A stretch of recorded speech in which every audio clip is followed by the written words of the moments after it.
안녕하세요. 사연을 부탁해입니다. 오늘의 사연을 소개하겠습니다. 어느 주말 아침 일찍 외출 준비를 하자 엄마가 다가와 물었습니다. 주말인데 왜 이렇게 일찍 일어났어? 누구 좀 만나려고. 이렇게 일찍 누구를 만나러 가는 건데? 엄마가 호기심 가득한 눈빛으로 바라봤습니다. 어찌나 뚫어져라 바라보던지 순간 뒷걸음질을 친 채 대답했어요. 그냥 친구 만나러 가는 거지. 근데 왜 그렇게 뚫어져라 바라보는 거야? 왜긴 왜겠어. 너 혹시 남자친구 생긴 거지? 맞지? 그게 사실은 남자친구 맞아. 정말? 정말이야? 뭐 하는 사람인데? 그러지 말고 한번 집에 데리고 와봐. 근데 누가 소개해 준 거야? 엄마가 제게 질문을 퍼부었습니다. 엄마도 아는 사람이 소개해 줬어. 그니까 그게 누구냐고. 그게 제부가 소개해 줬어. 제부가 누구야? 설마 김서방 말하는 거니? 맞아. 제부가 소개해 줬어. 라는 말에 엄마가 반색을 하며 박수까지 쳤습니다. 평소 엄마는 제부를 많이 좋아했기에 제부가 소개를 해줬다는 말에 안심하는 눈치였어요. 엄마가 들뜬 목소리로 다시 입을 뗐거든요. 우리 김서방이 소개해준 사람이라면 더 볼 것도 없겠네. 엄마는 제부가 하는 거라면 무조건 믿는 것 같네. 당연하지. 세상에 우리 김서방 같은 사람이 어딨다고 그래. 그래서 소개해준 사람은 어때? 괜찮지? 몇 달 만났는데 사람이 참 괜찮아. 나한테는 약간 과분한 사람 같다고 해야 할까? 그 정도야? 직업은 뭐야? 엄마가 기대 가득한 초롱초롱한 눈빛으로 물었어요. 그럴 수밖에 없었던 것이 동생이 먼저 결혼을 했지만 저는 딱히 결혼 생각이 없다 보니 그때까지 좋은 인연을 만나지 못하고 있었거든요. 그러다 보니 엄마가 노심초사할 수밖에 없었는데요. 그날 제 입에서 생각지도 못한 말이 새어나오자 엄마 얼굴에 행복의 미소가 번지고 있었습니다. 특히나 평소 제부를 많이 믿고 의지를 했던지라 크게 반기는 눈치였어요. 그런 엄마를 바라보며 조용히 대답했어요. 그 사람 직업이 게임 프로그래머야. 뭐? 게임 뭐라고? 게임 프로그래머. 게임 프로그래머가 뭐야?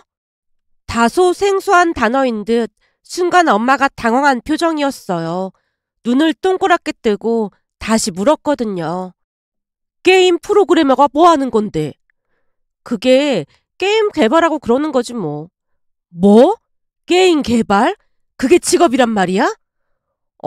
그쪽에서 실력이 아주 뛰어나다고 하더라고. 그러니까 네 말은 김서방이 사람을 소개해줬는데 게임 만드는 그런 사람을 소개해줬다는 거야? 그렇지. 제부랑 오래전부터 잘 알고 지내던 사이라고 하더라고. 그 사람도 그동안 일만 하느라 바빴던 모양이야. 근데 만나자마자 말이 어찌나 잘 통하던지 서로 한눈에 반한 거 있지. 거기다 모르는 게 없다니까. 아주 박학다식해. 엄마도 알다시피 내 이상형이 박학다식한 사람이었잖아. 근데 거기에 딱 부합하는 사람이라니까. 제가 신나서 남자친구 자랑을 늘어놓자 엄마가 미간을 잔뜩 찌푸리며 불만을 쏟아냈습니다. 그동안 김서방을 참 좋게 봤는데 이제 보니 내가 사람을 잘못 봤던 것 같네. 다른 사람도 아니고 김서방이 어떻게 그럴 수가 있어. 그게 무슨 말이야? 제부가 뭘 잘못했다고 그래? 다른 사람도 아니고 너한테 게임 만드는 사람을 소개해주는 게 말이 된다고 생각해? 게임 프로그래머가 뭐가 어떻다고 그래? 제가 당황한 채 엄마를 바라보자 엄마가 버럭 화를 냈습니다. 넌 생각이 있는 거야 없는 거야? 김서방은 땡땡 전자 다니면서 너한테는 게임 만드는 사람을 소개해준 거잖아. 같은 회사 사람을 소개해주면 좀 좋았겠어? 근데 남도 아니고 가족끼리 어쩌면 그럴 수가 있어. 김서방한테 실망이 이만저만이 아니야. 응? 그러니까 프로그래머라 마음에 안 든다는 거야? 당연하지. 대기업을 다니는 것도 아니고 직업이 불안정하잖아. 엄마, 요즘 세상에 그런 말이 어딨어. 난 엄마는 안 그럴 줄 알았는데 완전 실망이야.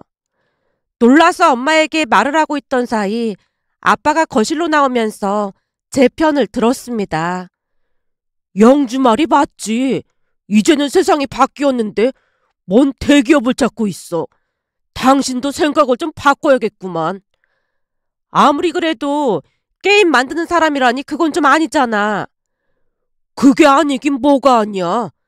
게임 같은 거 만들려면 머리가 보통 좋아야 하는 게 아니구만. 거기다 창의력도 좋아야 그런 일을 할 수 있는 거야. 난 멋지기만 하구만. 뭐가 불만이라는 거야?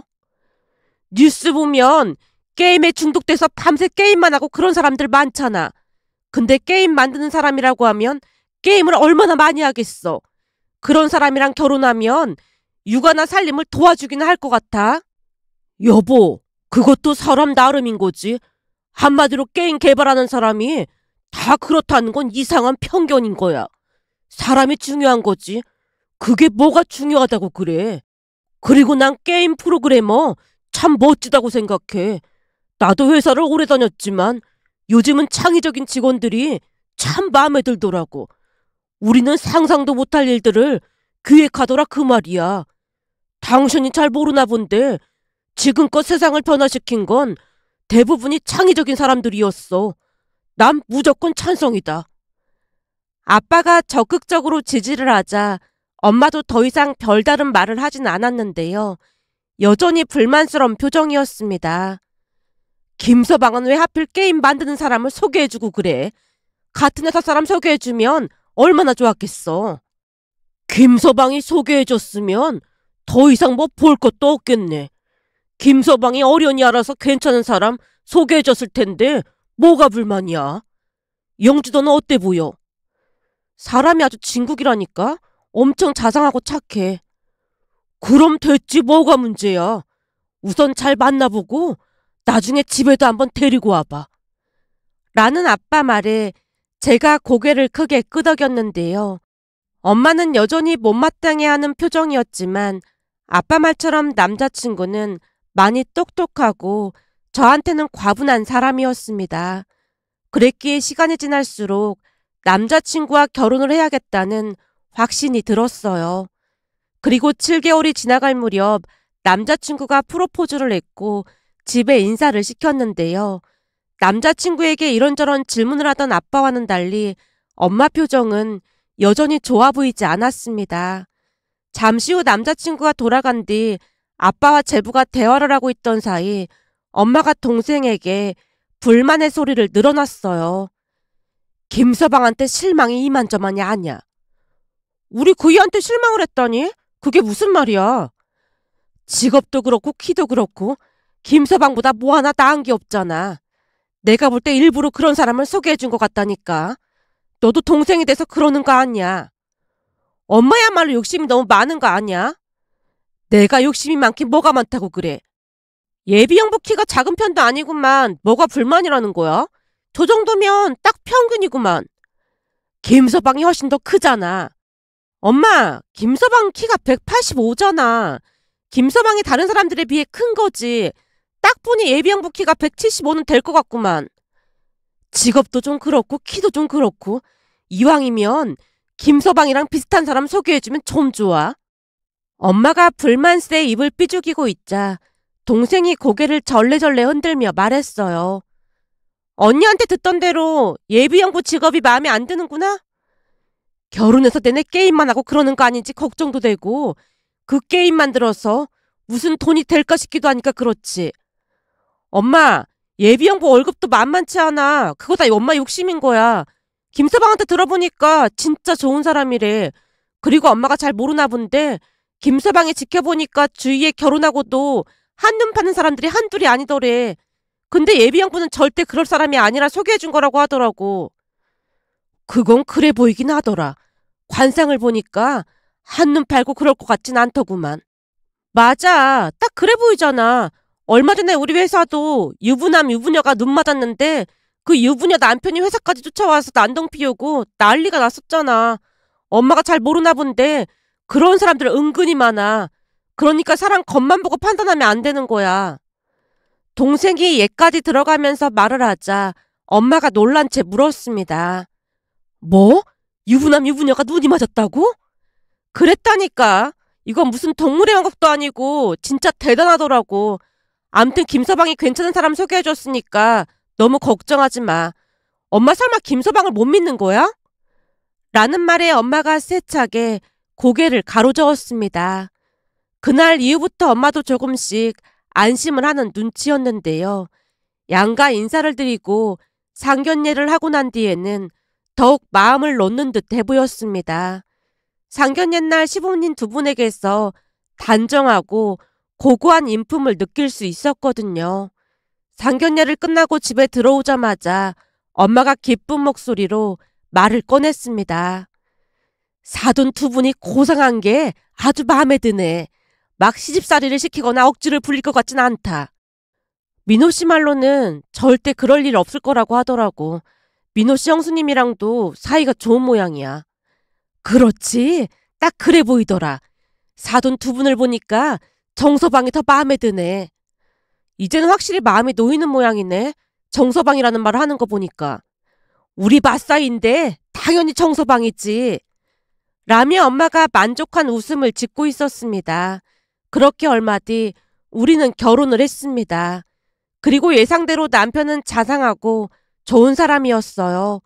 부모님께도 참 잘했기에 부모님 두 분도 정말로 좋아하셨으니까요. 우리가 결혼한 뒤로 집안 분위기가 더 밝고 화목해졌다고 해도 과언이 아니었는데요. 남편과 제부 사이도 너무나 좋다 보니 같이 모이는 날이면 집안에 웃음이 끊이질 않았습니다. 그 뒤 동생이 임신을 하고 출산을 하면서 경사가 겹쳤기에 우리는 하루하루 행복한 나날을 보냈습니다. 그러던 어느 날은 몸이 좋지 않아서 반차를 내고 집에서 누워 있었는데요. 남편이 조심스레 말을 꺼냈어요. 감기 몸살 기운 있고 그럴 때 약 함부로 먹으면 안 된다고 하던데 혹시 약 같은 거 먹은 거 아니지? 회사에서 워낙 바빠서 그럴 시간도 없었어. 혹시 모르니까 내가 임신 테스트기 사왔는데 테스트 해보자. 뭐? 임신 테스트기? 그걸 왜 사와? 혹시 모르니까 한번 검사해보자는 거야. 남편이 임신 테스트기를 가져와 건넸는데요. 생각지도 못했기에 놀라서 물었습니다. 뭐야? 이걸 사왔던 거야? 아까 나한테 감기 기운 있다고 했잖아. 드라마 같은 데서 보면 임신했는데 감기약 먹었다고 막 난리치고 그러잖아. 그래서 혹시 몰라서 하나 사봤어. 와, 나보다 낫네. 내가 좀 자상한 편이긴 하지. 남편이 칭찬을 듣고 으쓱해져서 의기양양하게 대답했습니다. 그런데 곧 테스트기를 사용했다가 깜짝 놀라고 말았어요. 전혀 생각지도 못했는데 진짜 임신이었거든요.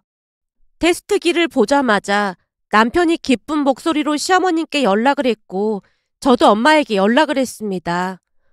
엄마, 나 임신했어. 그게 정말이야? 병원은 다녀온 거야? 그런 건 아닌데 테스트기 해봤더니 두 줄 나왔어. 그럼 임신이 확실하네. 엄마 목소리에서 기쁨이 넘치고 있었습니다. 그 뒤 우리는 태교를 하면서 하루하루 행복한 시간을 보내고 있었어요. 그런데 호사다마라고 했던가요. 그 일은 아빠 고향 친구 아버지가 돌아가셨다는 연락이 오면서 시작이 됐습니다. 워낙 친했던 사이였기에 퇴근을 하자마자 집에 와서 검정색 정장으로 갈아입었다는데요. 엄마가 아빠에게 물었다네요. 용수 씨면 나도 가봐야 하는 거 아니야? 됐어. 가면 밤새야 할 것 같은데 당신은 그냥 있어. 그래도 거리가 꽤 먼데 밤에 혼자 운전하면 위험할 것 같아서 그렇지. 운전을 하루 이틀 한 것도 아닌데 걱정할 일이 뭐가 있겠어. 조심해서 잘 다녀올 테니까 걱정하지 마. 아빠가 엄마를 안심시킨 뒤 홀로 운전을 해서 장례식장으로 출발을 했다는데요. 장례식장까지 꽤 먼 거리다 보니 아빠 나름대로 조심해서 운전을 했답니다. 하지만 운전이라는 게 나만 잘한다고 되는 게 아니잖아요. 정말 운이 없게도 상대방 운전자가 졸음운전을 하는 바람에 뒤에서 아빠 차를 들이받은 모양이었습니다. 결국 3중 추돌 사고가 났고 아빠 차는 폐차를 시켜야 할 정도로 심각한 상태였습니다. 그 와중에도 천만다행으로 생명에는 지장이 없었지만 사고 충격이 전혀 없을 순 없었어요. 생명에만 지장이 없을 뿐 크게 다쳤으니까요. 그중 다리가 가장 문제였기에 큰 수술로 한동안 휠체어 신세를 져야만 했습니다. 사고로 인해 가족 모두 큰 충격을 받았지만 아빠가 가장 큰 충격을 받은 상황이었는데요. 잠을 자다가도 소리를 지르며 경기를 하다 놀라서 깬 적이 한두 번이 아니었으니까요. 결국 아빠는 다니던 회사도 그만둬야만 했습니다. 다리에 마비가 온 건 아니었지만 지속적인 재활 훈련이 필요하다고 했으니까요. 그러면서 아빠 성격도 서서히 변해갔습니다. 가장 크게 변했던 것은 말수가 극도로 줄었고 가족인 우리를 만나는 것도 비약이 일쑤였거든요. 병원에서 퇴원을 한 뒤로도 아빠는 집에만 틀어박힌 채 우리를 피하기만 했습니다. 어느 날은 친정에 갔더니 엄마가 한숨을 내쉬며 말했어요. 진짜 걱정이 이만저만이 아니다. 밥도 잘 안 먹다 보니까 살이 10kg나 넘게 빠졌잖니. 의사 말에 잘 먹어야 재활치료도 속도가 붙는다고 하던데 잘 먹지를 않으니 힘이 없어서 재활도 엄청 더디잖니. 밝고 긍정적이던 사람이 어쩌다가 저리 됐는지 모르겠다. 그러게 말이야. 우리 아빠처럼 긍정적인 분이 없었는데 진짜 걱정이네. 그나저나 엄마도 힘들어서 어떡해?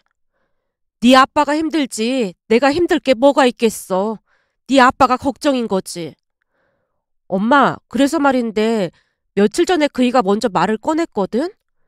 정서방이 무슨 말을 꺼내? 당분간 우리가 여기 들어와서 사는 게 어떻겠냐고 하더라고. 뭐? 니들이 여기 들어와서 살겠다고? 지금 아빠 상황도 그렇고 하니까 엄마도 힘들고 그렇잖아. 그러니까 우리가 들어오면 조금 덜 힘들지 않겠냐고 하더라고. 제가 남편의 말을 전달하자 엄마가 손사래를 치며 말렸습니다. 네가 홀몸도 아닌데 됐어. 우리 일은 우리가 알아서 할 거니까 니들이나 잘 살아. 무슨 말을 그렇게 서운하게 하고 그래. 제가 정색을 한 채 엄마를 바라보자 엄마가 조용히 입을 뗐습니다. 네가 홀몸도 아닌데 여기 들어와서 내내 우울한 아빠 보면 좋을 게 뭐가 있겠어. 거기다 니들이 여기 들어온다고 하면 사돈 두 분 기분이 어떻겠니. 그러니까 괜한 소리 하지 말고 니들이나 잘 살 생각해.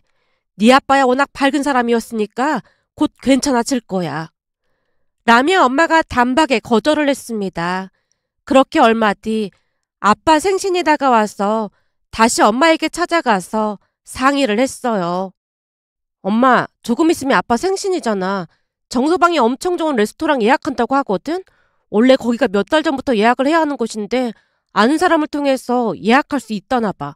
아빠 생신날 거기로 예약하겠다고 하는데 괜찮을까? 니들이 신경 써준 건 고마운데 아빠가 휠체어 타고 어디 나가고 싶어 하질 않잖니. 그냥 마음만 고맙게 받는다고 전해줘. 의사 말이 마비가 온 게 아니니까 재활치료하면 걸을 수 있다고 했잖아. 그니까 계속 활동하고 그래야 한다니까. 지금도 재활치료 받고 있으니까 좀 더 나아지면 가자. 정서방한테는 고맙다고 꼭 전해주고. 라며 엄마가 침울한 목소리로 말을 했는데요. 아빠로 인해 엄마도 우울감이 심해져가는 것 같아 보였어요. 결국 더 이상 말을 꺼내지 못한 채 집에 돌아갔더니 남편이 눈치를 보며 물었습니다. 장모님께 물어봤어? 아빠가 외출하시기를 꺼려하신다면서 그냥 고마운 마음만 받겠대. 당신이 신경 써줘서 정말 고맙다고 하시더라고. 장인어른 바람 좀 쐬어드릴까 한 건데 마음이 안 좋네. 그니깐 말이야. 근데 당신이 신경 써줘서 엄마가 많이 고마워하고 있어. 내가 해드린 게 뭐가 있다고. 근데 장인어른 재활치료는 잘 하고 계신 거야? 재활치료를 하고 계시긴 한데 잘 드시지도 않고 그러다 보니까 체력적으로 많이 힘드신가 보더라고. 근데 아빠 입장에서야 청천벽력 같은 일이 일어난 거니까 당연한 거 아니겠어. 그 와중에 아빠가 그날 엄마랑 같이 안 가서 다행이었다는 말까지 했다는데 더 큰 문제는 아빠가 우울해하시니까 엄마도 덩달아 우울감을 느끼시는 것 같아. 종일 옆에 계시니까 그럴 수도 있지. 남편이 안쓰러운 표정으로 긴 한숨을 내쉬었습니다. 그런데 그 주 주말부터 남편이 계속해서 외출을 했어요. 당신 어디 가는 거야? 일이 좀 있어서 나갔다 올게. 무슨 일인데 그래? 그냥 일이 좀 있어. 남편이 말을 아낀 채 급히 집을 나섰어요. 그 뒤에도 남편은 주말마다 외출을 했고 거기다 평일에도 늦게 들어왔습니다. 왠지 모르게 항상 바빠 보였어요. 그렇게 시간이 지나 아빠 생신날이 돼서 친정에서 간단하게 식사만 하고 돌아왔는데요. 우리가 준비해간 선물을 보고도 아빠가 대충 고맙다는 말만을 할 뿐 바로 방으로 들어가셨어요. 그러던 어느 날은 주말에 시어머님이 반찬을 가지고 집에 오셨습니다. 내가 반찬을 좀 가지고 와봤는데 이거 사돈 좀 가져다 드리렴. 그동안 내내 어떻게 도와드려야 할까 고민만 하다가 내가 도와드릴 게 이거밖에 없는 것 같아서 가지고 왔어. 일주일에 한두 번씩 반찬 가지고 올 테니까 내가 했다고 하지 말고 네가 했다고 하면서 살짝 드리고 와라. 어머님이 하셨는데 어떻게 제가 했다고 그래요. 내가 했다고 하면 사부인이 얼마나 불편하시겠어. 그러니까 그냥 네가 했다고 하고 드리고 와. 집에서 하루 세 끼 밥 챙기는 것도 일인데 반찬이라도 있으면 좀 나을 것 같아서 해왔어. 병간호하는 일이 보통 힘든 일이 아니잖니. 빨리 괜찮아지셔야 하는데 걱정이구나. 라고 말씀하시던 시어머님이 문득 주변을 두리번거리다 물었습니다. 근데 민우는 주말 아침부터 어디 간 거니? 그이는 요즘 무슨 일이 그렇게 많은지 맨날 나가더라고요. 아무래도 회사 일 때문에 나가는 것 같아요. 언제부터 그랬는데? 벌써 한 달 정도 돼가는데 엄청 바빠 보이더라고요. 회사 일이 아무리 바빠도 그렇지 임신한 아내 혼자 두고 뭐 하는 거야? 내가 한 소리 해야겠구나. 어머님, 저는 진짜 괜찮아요. 일하다 보면 바쁠 수도 있는 거죠. 그러니까 걱정하지 마세요. 혹시나 우리 민우가 딴짓하고 하면 바로 말해야 한다. 내가 아는 민우는 딴짓을 하거나 그럴 성격은 아니지만 그건 내 생각인 것뿐이고 주변에 보니까 아들들은 생각하는 게 특이해서 나중에 알고 보면 설마 내 아들이 하는 경우도 많더라고. 그러니까 뭔가 심상치 않으면 바로 말해야 한다. 알겠니? 어머님, 말씀만으로도 감사합니다. 그리고 이렇게 신경 써주셔서 정말 감사해요. 힘들 때 가족끼리 서로 도우면서 살아야지. 그냥 이름만 가족이네 그러는 거 난 딱 질색이야. 가족은 힘들 때 더욱 힘이 되어주는 게 가족인 거야. 라는 시어머님의 말에 그만 눈물이 터지고 말았는데요. 결혼 전 형님을 만났을 때 형님이 입이 닳도록 시부모님 칭찬을 했던 이유를 겨루는 알 수 있었거든요. 특히나 시어머님은 생각이 깊은 분으로 절대 함부로 말을 하지도 않았고 상대방을 먼저 배려하는 게 몸에 배어 있었다고 해야 할까요? 그랬으니 시댁가족들은 서로를 아끼고 챙기는 것이 당연시 되어 있었습니다. 며칠 뒤 형님도 집에 와서 제게 봉투를 건네며 말을 했거든요. 동서, 내가 반찬을 좀 만들어 보려고 했는데 말이야. 남편이 먹어보더니 절대 가지고 가지 말라고 질색팔색을 하더라고. 그래서 어떻게 해야 하나 고민하고 있으니까 이게 제일 나을 것 같다고 해서 가지고 왔어. 나도 노력 많이 하다가 정 안 돼서 봉투로 가지고 온 거니까 이해해 줄 거지? 많이 넣진 않았지만 사돈 어르신 드시고 싶은 거 동서가 타다 드려. 형님이 제 눈치를 살피며 말했는데요. 순간 또다시 눈물이 왈칵 쏟아지고 말았습니다. 그런 힘든 와중에도 가족들이 있어서 큰 위안이 되었어요. 그 뒤에도 남편은 매일 늦게 들어왔고 주말에도 항상 바빠 보였는데요. 얼마 뒤 엄마가 기쁜 목소리로 전화를 했어요. 영주야, 네 아빠 엄청 좋아졌어. 엄마가 오지 말라해서 계속 못 가고 있었는데 그 사이 많이 좋아지신 거야? 말도 마라. 정서방 덕분에 아주 많이 좋아졌다. 정서방이라니? 그게 무슨 소리야? 정서방 말이야. 수시로 집에 와서 네 아빠 재활 운동도 도와주고 뭐 이상한 걸 사서 조립도 해주고 그랬잖니. 어? 이상한 걸 조립해줬다니 그게 무슨 말이야? 어느 날 집에 엄청 큰 박스를 막 가지고 오더니 내내 앉아서 뭘 조립하더라니까. 잠깐만. 그러니까 그이가 계속 거기에 갔었단 말이야? 그랬다니까. 거짓 매일 와서 말동무도 해주고 같이 산책도 하고 그랬다니까. 진짜? 근데 대체 뭘 조립해줬다는 거야? 너도 와서 보면 깜짝 놀랄걸?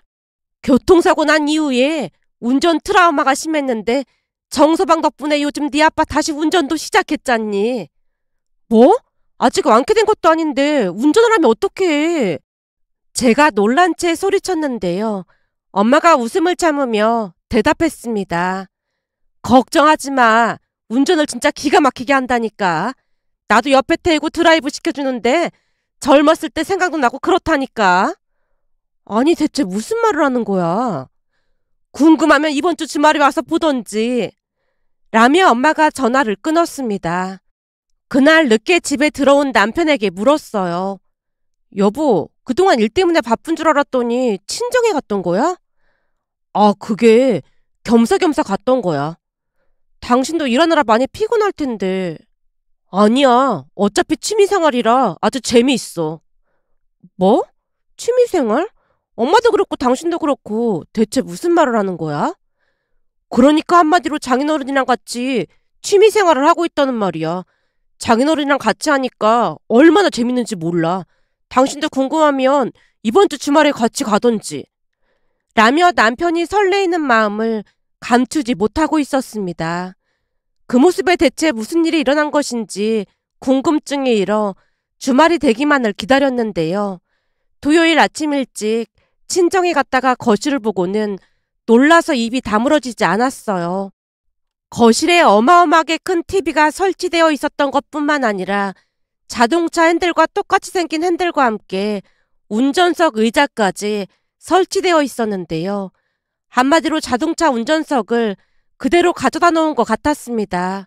거실을 둘러보다 놀란 채 외쳤어요. 아니 이게 다 뭐야? 뭐긴 뭐야. 네 아빠랑 정서방 취미생활이지. 여기서 둘이 맨날 자동차 경주하고 난리도 아니야. 뭐? 자동차 경주? 그래. 덕분에 나도 저기 옆좌석에 앉아서 드라이브도 하거든. 근데 보통 재밌는 게 아니야. 어때? 구경 한번 해볼래? 라는 말이 끝나자마자 아빠가 운전석에 앉았고 엄마가 옆좌석에 앉았는데요. 아무리 봐도 자동차 내부를 똑같이 흉내낸 모습이었습니다. 엑셀과 브레이크까지 갖춘 모습에 입이 다물어지지 않았으니까요. 그리고 곧 아빠가 외쳤습니다. 순영씨, 드라이브 할 준비 됐나요? 그럼요, 상철씨. 출발하시죠. 오늘은 그 해안도로로 부탁해요. 알겠습니다, 순영씨. 안전벨트부터 매시죠. 아이고, 우리 상철씨는 참 매너가 좋다니까요. 라며 엄마가 수리내어 웃고 있었는데요. 그 와중에 남편이 뒤에서 두 분에게 큰 소리로 물었습니다. 순영님, 상철님, 오늘은 휴게소에서 뭘 드실 건지요? 상철씨, 정 셰프가 오늘 휴게소에서 뭘로 먹을지 묻네요. 오늘은 뭘로 먹을까요? 그럼 오늘은 그 우등에다가 호두과자 어때요? 예전에 휴게소만 들렀다 하면 순영씨 호두과자 꼭 먹었잖아요. 역시 상철씨밖에 없다니까. 알겠어요. 그럼 오늘은 우동이랑 호두과자로 먹어요. 정 셰프, 오늘은 우동이랑 호두과자로 부탁해요. 라고 엄마가 외쳤는데요. 듣고 있던 남편이 난감한 표정으로 대답했습니다. 이를 어쩌죠? 오늘은 호두과자가 다 떨어졌네요. 아니 무슨 휴게소가 없는 게 이렇게나 많아. 죄송합니다. 대신에 회오리 감자 어떠세요? 제가 치즈가루 팍팍 뿌려드리겠습니다. 상철씨, 회오리 감자는 어때요? 회오리 감자 좋죠. 아빠가 신나서 외치자 남편이 주방으로 가서 우동을 끓이고 에어프라이어에 회오리 감자를 돌렸습니다. 얼마 후 아빠가 다시 외쳤어요. 순영씨, 휴게소 다 왔으니까 식사나 하고 가죠. 예, 좋죠. 라며 두 분이 자리에서 일어났는데요. 비록 서툴기는 했지만 엄마 부축을 받으며 천천히 식탁으로 걸어갔습니다. 그리고는 음식을 보며 아빠가 물었어요. 근데 김밥까지 있네. 김밥은 정셰프 특별 메뉴입니다. 아주 맛있겠구만. 그럼요. 소고기까지 넣고 정성스레 만들었으니까 맛있게 드세요. 라며 다 같이 웃음을 터뜨리는 모습에 저도 모르게 눈물이 뚝뚝 떨어졌습니다. 그 뒤에도 세 사람은 한참 동안을 즐거운 시간을 보냈는데요. 그 모습을 보며 남편에게 얼마나 고마웠는지 모른답니다. 진정에 설치된 것들을 남편이 주문해서 몇 날 며칠 제작한 거라고 했으니까요. 나중에 집에 와서 남편에게 고마운 마음을 전했어요. 여보, 진짜 고마워. 당신 덕분에 아빠가 다시 웃음을 되찾은 것 같아. 내가 한 게 뭐가 있다고 그래. 저번에도 말했지만 그거 내 취미생활이야. 우리 집에 하고 싶었는데 눈치 보여서 못하고 있었거든. 그걸 처갓댁에 설치한 것뿐이야. 사실 나도 설치하면서 장인어른이 그렇게 좋아하실 줄 몰랐어. 처음에는 시큰둥하셨거든. 근데 시간이 지나면서 막 관심을 가지시면서 이것저것 주문도 하고 그러시더라고. 그거 장인어른 덕분에 많이 업그레이드 된 거야. 꽤 괜찮지 않았어? 완전 멋졌어. 정말 고마워. 제가 감동의 눈물을 훔치고 있자 남편이 배시시 웃었는데요. 남편에게 진심으로 고마운 마음뿐이었습니다. 그 뒤 아빠는 점점 예전의 활기를 되찾아갔고 재활치료도 열심히 하셔서 건강도 많이 좋아지셨습니다. 얼마 뒤에는 지팡이를 짚고 걸을 수 있을 정도가 됐고 또 얼마 뒤에는 지팡이 없이 홀로 걸을 수 있게 되었거든요. 그리고 남편은 지금도 친정에 가서 즐거운 시간을 보내고 있는데요. 며칠 전에도 친정에 갔더니 엄마가 미안한 표정으로 말했어요. 결혼 전에 정서방 별로라고 했던 거 다 취소야. 내가 입을 꿰매버리고 싶다니까. 저렇게 좋은 사람한테 그런 말을 한 게 얼마나 미안한지 모르겠다. 이제라도 알아서 다행인 거지. 거봐, 내가 진짜 좋은 사람이라고 했잖아. 라는 말에 엄마가 눈물까지 그렁그렁한 채 고개를 끄덕였습니다. 그 모습을 보며 남편에게 또다시 고마운 마음이 가득해졌답니다. 또한 남편을 바르게 잘 키워주신 시부모님께 감사한 마음이 들어 고마운 마음을 전하고자 이렇게 글 남겨봅니다.